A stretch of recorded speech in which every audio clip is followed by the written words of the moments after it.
नमस्कार दोस्तों, स्वागत है आप सभी का आज की एक और नई वीडियो में। आज यहाँ पर हम कक्षा 8 विषय विज्ञान का पेपर देखेंगे। इस वीडियो में हम विज्ञान पेपर के सभी प्रश्नों को देखेंगे और साथ में इन सभी प्रश्नों के उत्तर को भी हम वीडियो के माध्यम से देखेंगे। वीडियो को ध्यान से देखना। अगर आप चैनल पर पहली बार आए हैं तो हमारे चैनल को सब्सक्राइब कर लीजिए और साथ में इस वीडियो को लाइक करके अपने सभी दोस्तों के साथ भी शेयर कर दीजिए। तो चलिए शुरू करते हैं कक्षा 8 विज्ञान का पेपर। राज्य शिक्षा केंद्र मध्य प्रदेश भोपाल अर्धवार्षिक मूल्यांकन 2025-26 विषय विज्ञान कक्षा 8 का पेपर। यहाँ बहुविकल्पी प्रश्न दिए हुए हैं। प्रश्न नंबर 1 है, इनमें से कौन सी रबी की फसल है। आपको रबी की फसल बताना है। चावल, सरसों, सोयाबीन या फिर मक्का। ऑप्शन बी पर हम टिक करेंगे। सरसों जो है वो रबी की फसल है। इसके बाद प्रश्न नंबर 2 है, मैग्नीशियम का रिबन फीता वायु में जलने पर उत्पन्न करता है। तो यहाँ मैग्नीशियम ऑक्साइड ऊष्मा और प्रकाश उत्पन्न करता है। आपको ऑप्शन सी पर टिक कर देना है। ऑप्शन सी आपका सही उत्तर रहेगा। इसके बाद प्रश्न नंबर 3 है, मानव भ्रूण का रोपण कहाँ होता है। तो मानव भ्रूण का रोपण जो है वो गर्भाशय में होता है। आपको ऑप्शन ए गर्भाशय पर टिक करना है।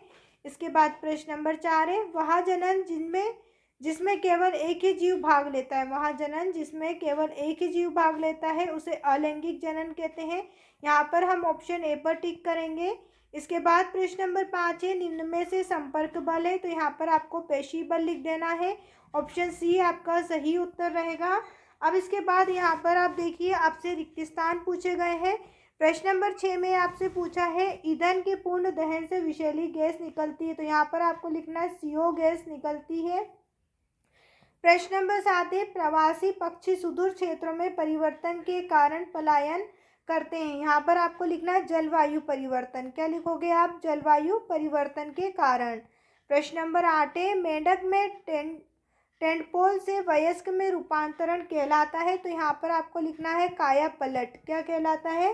काया पलट कहलाता है। इसके बाद है प्रश्न नंबर 9, किसी चुंबक का उत्तरी ध्रुव दूसरे चुंबक के उत्तरी ध्रुव को करता है। यहाँ पर आपसे पूछा गया है, किसी चुंबक का उत्तरी ध्रुव दूसरे चुंबक के उत्तरी ध्रुव को क्या करता है। तो यहाँ पर आपको लिखना है प्रतिकर्षण करता है। क्या करता है? प्रतिकर्षण करता है।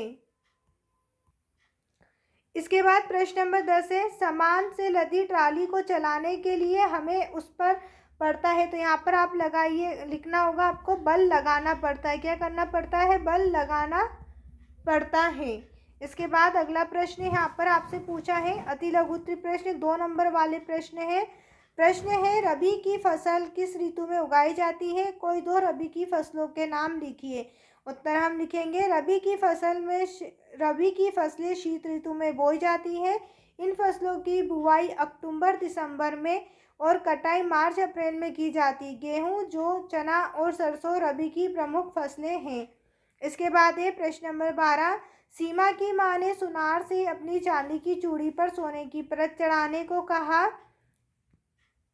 सुनार ने किस क्रिया द्वारा चूड़ी पर सोने की परत चढ़ाई होगी, लिखिए। उत्तर हम लिखेंगे, सुनार ने विद्युत लेपन क्रिया द्वारा चूड़ी पर सोने की परत चढ़ाई होगी। यह ऐसी प्रक्रिया है जिसमें विद्युत धारा का उपयोग होता है। इसके बाद है प्रश्न नंबर 13, दहन के लिए किस गैस की आवश्यकता होती है। दहन के लिए ऑक्सीजन गैस की आवश्यकता होती है। प्रश्न नंबर 14 है, प्रश्न नंबर 14 करने से पहले आप हमारे चैनल को सब्सक्राइब कर दीजिए और साथ में इस वीडियो को लाइक करके अपने सभी दोस्तों के साथ भी शेयर कर दीजिए। यहाँ पर आपसे प्रश्न नंबर 14 पूछा है, किन्हीं 2 राष्ट्रीय उद्यानों के नाम लिखिए। 2 राष्ट्रीय उद्यान आपको लिखना है, जिम कॉर्बेट राष्ट्रीय उद्यान और काजीरंगा राष्ट्रीय उद्यान। इसके बाद है प्रश्न नंबर 15, अमीबा में किस विधि द्वारा नए जीव का विकास होता है। अमीबा में द्विखंडन नामक विधि द्वारा नए जीवों का विकास करता है, जो एक प्रकार का अलैंगिक प्रजनन है। इसके बाद है प्रश्न नंबर 16, कविता ने देखा उसकी माँ अनाज को छान रही थी। वह अनाज के छोटे छोटे कण नीचे गिर रहे थे। कणों का नीचे की ओर गिरना किस बल का उदाहरण है। इस बल का एक अन्य उदाहरण भी लिखिए। उत्तर में हम लिखेंगे, कणों के नीचे की ओर गिरना गुरुत्वाकर्षण बल का उदाहरण है। इस बल का एक अन्य उदाहरण है पेड़ से फल का नीचे गिरना। इसके बाद है लघु उत्तरीय प्रश्न। ये प्रश्न आपसे 3 नंबर में पूछे जाएंगे। प्रश्न नंबर 17 है, जीवाणु मिट्टी की उर्वरता को बढ़ाने में किस प्रकार सहायक हैं? उत्तर हम लिखेंगे, जीवाणु कई तरीके से मिट्टी की उर्वरता बढ़ाते हैं, जैसे नाइट्रोजन का स्थिरीकरण, कार्बनिक पदार्थों का अपघटन और पौधों के लिए पोषक तत्वों की उपलब्धता बढ़ाना। इसके बाद प्रश्न नंबर 18, किसी सर्दी जुकाम रोग से पीड़ित व्यक्ति के संपर्क में आने पर हम भी उस रोग से पीड़ित हो जाते हैं, क्यों? ऐसे रोगों को किस किस श्रेणी में रखा गया है? उत्तर, सर्दी जुकाम एवं विषाणु जनित रोग है। ये वायु या अन्य संक्रमित चीज़ों के माध्यम से पीड़ित व्यक्ति से स्वस्थ व्यक्ति में पहुंच जाते हैं। यही कारण है कि हमें सर्दी जुकाम हो जाता है। इस प्रकार के रोगों को संक्रामक रोगों की श्रेणियों में रखा जाता है। प्रश्न नंबर 19 है, रेड डाटा पुस्तक क्या है? लिखिए। उत्तर है, रेड डाटा पुस्तक एक सार्वजनिक दस्तावेज है। इसमें पौधों, जानवरों और अन्य दुर्लभ और लुप्त प्राय प्रजातियों की जानकारी होती है। अंतर्राष्ट्रीय प्रकृति संरक्षण संघ IUCN द्वारा इनका रखरखाव किया जाता है। इसके बाद है प्रश्न नंबर 19, लैंगिक जनन तथा अलैंगिक जनन में क्या अंतर है? इसके दो उदाहरण लिखिए। तो यहाँ पर लैंगिक जनन और अलैंगिक जनन के हमने अंतर लिख रखे हैं और साथ में दो उदाहरण भी दिए हुए हैं।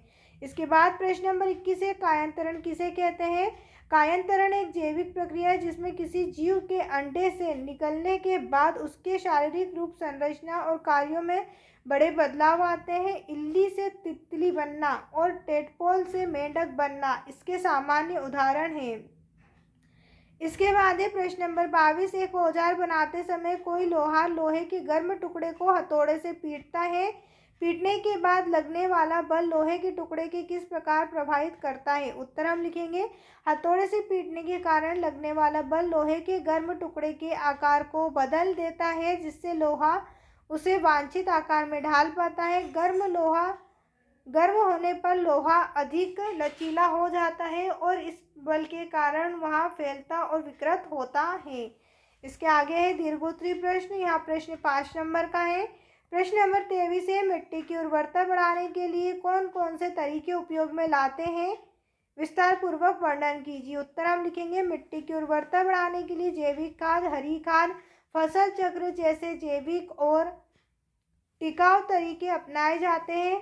इसके अतिरिक्त संतुलित रासायनिक उर्वरकों को उपयोग भी मिट्टी की उर्वरता बढ़ाने में मददगार होता है।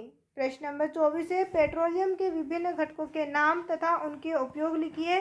तो यहाँ पर हमने पेट्रोलियम के घटक और उपयोग लिख रखे हैं। आप इसका स्क्रीनशॉट ले लीजिए या फिर अपनी कॉपी में भी लिख लीजिए। इसके बाद प्रश्न नंबर 25 है, दहन के समय मोमबत्ती ज्वाला के साथ जलती है किंतु कोयला नहीं, क्यों? कारण लिखिए। तो यहाँ पर हमने इसका उत्तर लिख रखा है। आप चाहें तो इसका स्क्रीनशॉट ले सकते हैं या फिर अपने मोबाइल में भी इसको अपनी कॉपी में आप लिख सकते हैं। प्रश्न नंबर 26 है, यौनारंभ के समय होने वाले शारीरिक परिवर्तनों का वर्णन कीजिए। तो यहाँ पर आपको इसका भी उत्तर दिया हुआ है। उम्मीद है दोस्तों आपको हमारी ये वीडियो पसंद आई होगी। अगर अभी तक आपने हमारे चैनल को सब्सक्राइब नहीं किया है तो चैनल को सब्सक्राइब कर लीजिए।